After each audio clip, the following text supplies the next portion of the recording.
नमस्कार. लाडकी बहीण योजनेच्या एका नवीन व्हिडिओमध्ये तुम्हा सर्वांचं स्वागत आहे.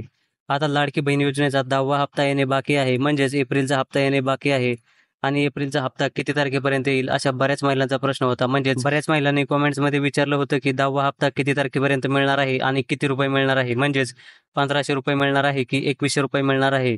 असे बऱ्याच महिलांचे प्रश्न होते आणि आजच्या व्हिडिओमध्ये आपण एप्रिलचा 10वा हप्ता एक्झॅक्टली किती तारखेपर्यंत येईल याच्याविषयी समजून घेणार आहोत. त्यामुळे व्हिडिओला शेवटपर्यंत पाहायचं आहे. आणि जर आपल्या चॅनलवर नवीन आला असाल तर चॅनलला सबस्क्राईब नक्की करा, कारण या चॅनलवर तुम्हाला लाडकी बहीण योजनेच्या सगळ्या अपडेट लवकरात लवकर आणि अचूक पाहायला मिळतात.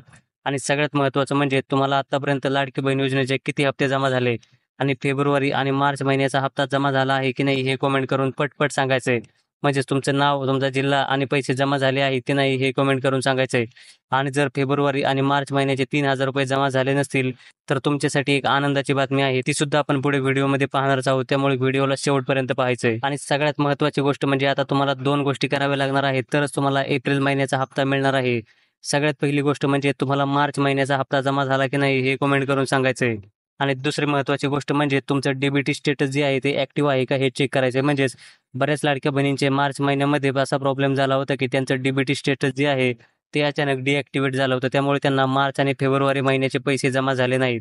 आणि हे जर तुमचं डीबीटी स्टेटस अजूनही ॲक्टिव्ह केलं नसेल, तर तुम्हाला मार्च महिन्याचे पैसे मिळणार नाहीत. सोबतच तुम्हाला एप्रिल महिन्याचेही पैसे मिळणार नाहीत. त्यामुळे तुम्ही लवकरात लवकर तुमचं डीबीटी स्टेटस ॲक्टिव्ह आहे की नाही हे चेक करून घ्यायचं आहे. आणि जर ॲक्टिव्ह नसेल तर ते ॲक्टिव्ह करून घ्यायचं आहे. आणि आता एप्रिलचा हप्ता लवकर सुरू होणार आहे, परंतु आयकर विभागाकडून अजून बऱ्याचशा महिलांची डिटेल्स आली नाही. म्हणजेच आयकर विभागाकडून अजून सरकारला माहिती आलेली नाही, की कोणकोणत्या बहिणी इन्कम टॅक्स भरत आहेत किंवा त्यांच्या कुटुंबामधून इन्कम टॅक्स भरला जातो त्या लाडक्या बहिणींचा फॉर्म बाद केला जाणार आहे. त्यांना लाडकी बहीण योजनेतून अपात्र ठरवले जाणार आहे आणि सगळी माहिती इन्कम टॅक्स विभागाकडून सरकारकडे जाणार आहे. परंतु या माहितीला थोडा वेळ लागत आहे. त्याच्यामुळे एप्रिलचा हप्ता थोडासा उशिरा मिळणार आहे. आणि या योजनेसाठी सरकारने आता 4 ते 5 अटी ठेवलेल्या आहेत आणि जर तुम्ही या अटींचं पालन करत असाल, तरच तुम्हाला लाडकी बहीण योजनेचा एप्रिलचा हप्ता मिळणार आहे. अन्यथा तुम्हाला इथून पुढे हप्ते मिळणार नाहीत. तुम्हाला या अटींमध्ये बसावं लागेल, अन्यथा तुम्हाला लाडकी बहीण योजनेतून वगळलं जाणार आहे. आणि आता सरकार रामनवमीनिमित्त सगळ्या महिलांना लवकरात लवकर पैसे देणार होते, परंतु अजूनही स्क्रुटिनी चालू आहे. त्याच्यामुळे या हप्त्याला थोडासा उशीर होणार आहे. तरी पण हा हप्ता किती तारखेपर्यंत येईल ही एक आपण अंदाजे तारीख सांगणार आहोत. परंतु एप्रिल हप्त्यासाठी तुम्हाला सरकारच्या कोणकोणत्या अटींमध्ये बसावं लागणार आहे हे आपण पाहूयात. तर सगळ्यात पहिली अट अशी आहे की लाभार्थी महिला सरकारच्या कोणत्याही एकाच योजनेचा लाभ घेऊ शकते.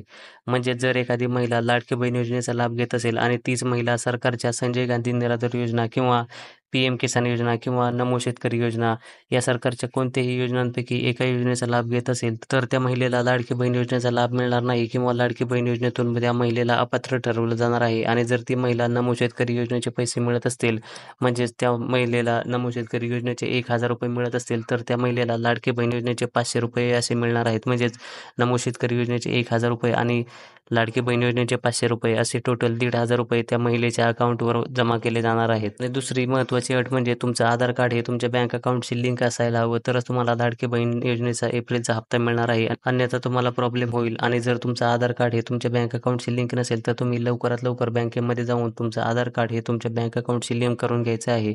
तरच तुम्हाला लाडकी बहीण योजनेचा एप्रिलचा हप्ता मिळणार आहे.